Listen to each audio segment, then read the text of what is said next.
Hey, Rock Hill, Pastor Kyle with your Monday morning sermon recap.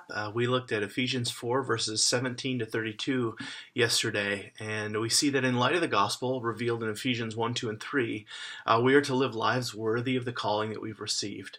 One of those ways that we've already looked at is by pursuing church unity and by using our spiritual gifts. This particular passage gets far more personal. And what Paul writes is that we should put off the old way of life, the old way of living, the old way of thinking, and put on Christ.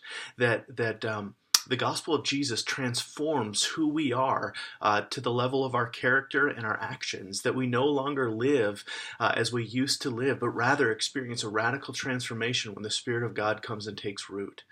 This happens by making choices daily to put off the old way of thinking, put off the old way of life, and to put on Jesus Christ.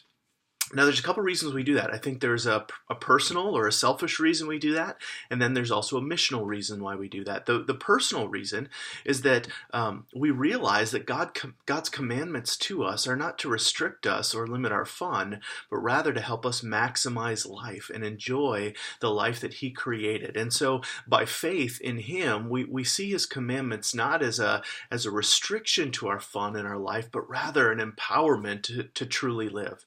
The missional reason is that as God's followers or God's people, we actually reflect God to a watching world.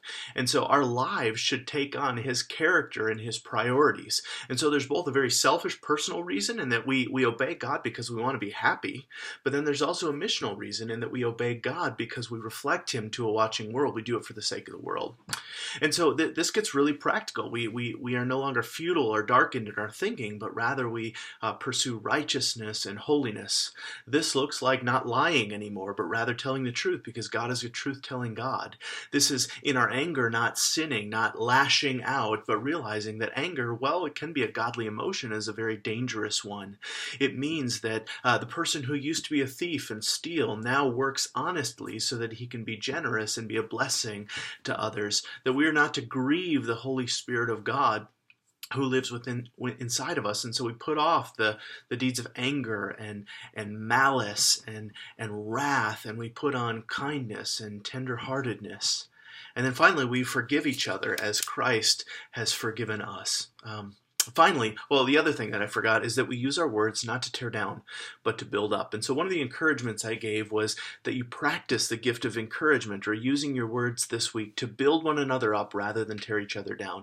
And so both discipline yourself to do it and listen to the Spirit so that you become someone who speaks life, because that's what God does. His words speak and give life to us. And so, Rock Hill, I pray that we would experience this kind of profound transformation being talked about in Ephesians 4 so that we reflect God well to the world and that we live life the way that it was intended to be lived. Love you guys. Talk to you soon.